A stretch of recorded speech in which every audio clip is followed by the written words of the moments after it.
Assalamualaikum warahmatullahi wabarakatuh. Puja dan puji syukur kehadirat Tuhan Yang Maha Esa, yang mana dalam kesempatan ini, kita masih diberi kesehatan yang tidak kekurangan sesuatu apapun.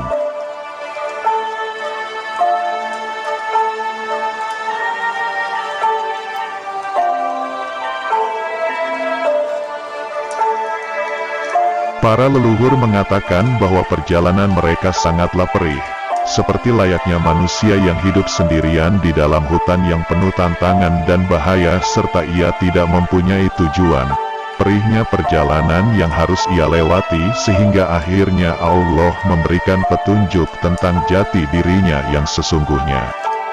Sebab ia adalah orang yang terpilih dan harus menerima sebuah kenyataan yang pahit agar dapat mencapai tujuan yang dimaksud, meskipun umat yang di sekitarnya selalu meremehkannya dan tidak ada satupun umat yang memahami tentang orang pilihan itu. Karena ia diselimuti oleh cahaya Rasul panutan kita yaitu Nabi Muhammad, orang-orang pilihan itu terus berjalan menapaki sebuah cobaan yang diberikan Allah. Tiada tempat untuk mengadu selain kepada Sang Pencipta.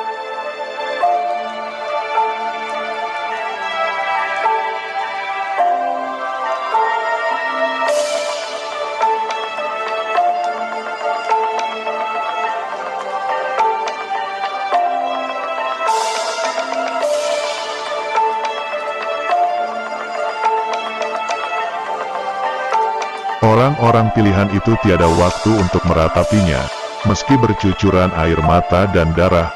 Para leluhur kegaiban pun mengatakan kepada kami bahwa sebagian orang pilihan itu telah dibekali oleh jiwa kebesaran dalam iman sehingga orang pilihan itu dapat memperkuat iman yang lainnya untuk tetap teguh di jalan Allah. Orang-orang pilihan itu mempunyai keyakinan tersendiri, karena keyakinan mereka itu tidak ada di dalam umat secara umum. Kemampuan orang-orang pilihan tidak sama dengan kemampuan para umat, karena akal mereka tidak sama seperti umat untuk berpikir dan menerima suatu takdir yang dijalaninya. Teori mereka tidak akan mampu untuk bisa dipraktekkan oleh para umat. Ilmu yang dimiliki oleh orang-orang pilihan itu tidak akan pernah hilang.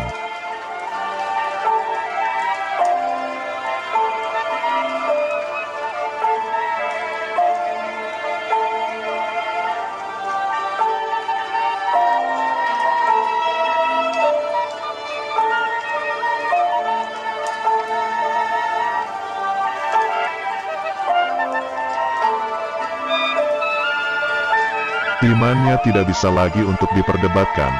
Jika kita sedang menunggu orang-orang pilihan itu muncul, maka bersabarlah. Orang-orang pilihan itu datang untuk menyempurnakan dan menamatkan zaman. Para leluhur kegaiban pun mengatakan kepada kami bahwa tamat sudah, karena ini semua harus terjadi. Mungkin inilah jalan yang terbaik. Syarat atau penyebab akhir zaman adalah kemunculannya. Dia adalah suatu tanda hari kiamat itu terjadi. Allah sendiri yang berjanji tentang hari kiamat.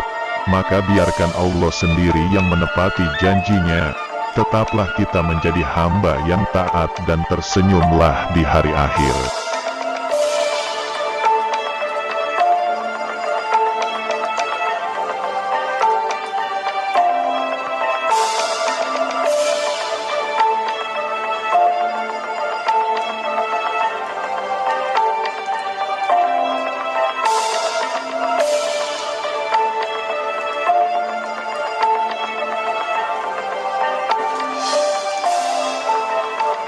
Semua raja-raja Jawa yang berkuasa harus mendapat restu dari Ibu Pertiwi termasuk semua presiden yang akan memerintah negara Republik Indonesia.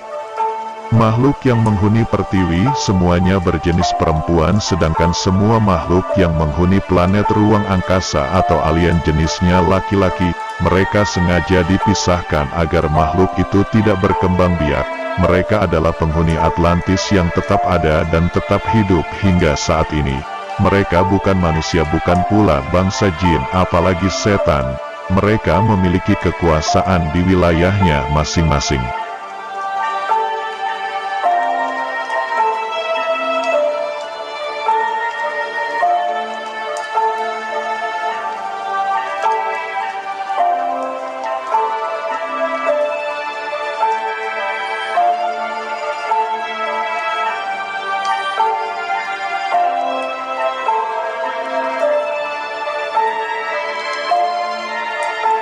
Karena sifat berbagi telah mendarah daging, sehingga beliau tidak bisa melihat orang lain susah dan keinginannya selalu ingin membantu, bukan materi saja melainkan termasuk pemikiran.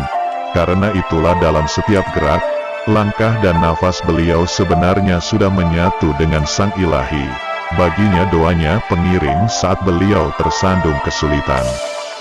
Hakikat doa adalah pengakuan bahwa diri seorang hamba yaitu seorang makhluk.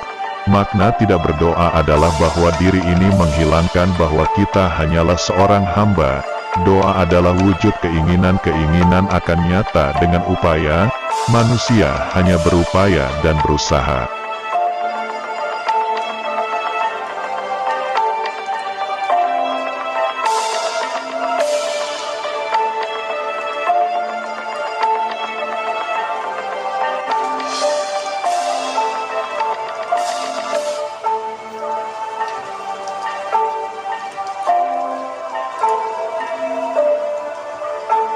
Satrio Piningit atau Ratu Adil atau Imam Mahdi tidak selalu berdoa dengan berucap, namun lebih kepada niat suci, ketulusan dan keikhlasan hati yang benar-benar menyatu dan berkomunikasi langsung dengan Sang Maha Pencipta sehingga tidak perlu berdoa atau berucap, namun cukup dengan niat suci berzikir.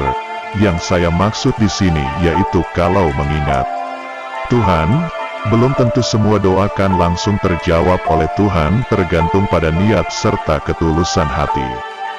Allah juga menimbang jika dikabulkan akan lebih baik atau justru lebih buruk, karena Allah Maha mengetahui segalanya.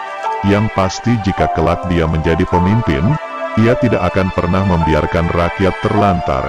Contoh kecil yaitu pengamen, pengemis gelandangan yang berkeliaran. Satrio Piningit akan mencarikan solusi yang lebih baik dengan memfasilitasi dan memberikan lapangan kerja, dan dia akan sangat malu jika seorang pemimpin belum mampu mensejahterakan rakyatnya. Terima kasih. Wassalamualaikum warahmatullahi wabarakatuh.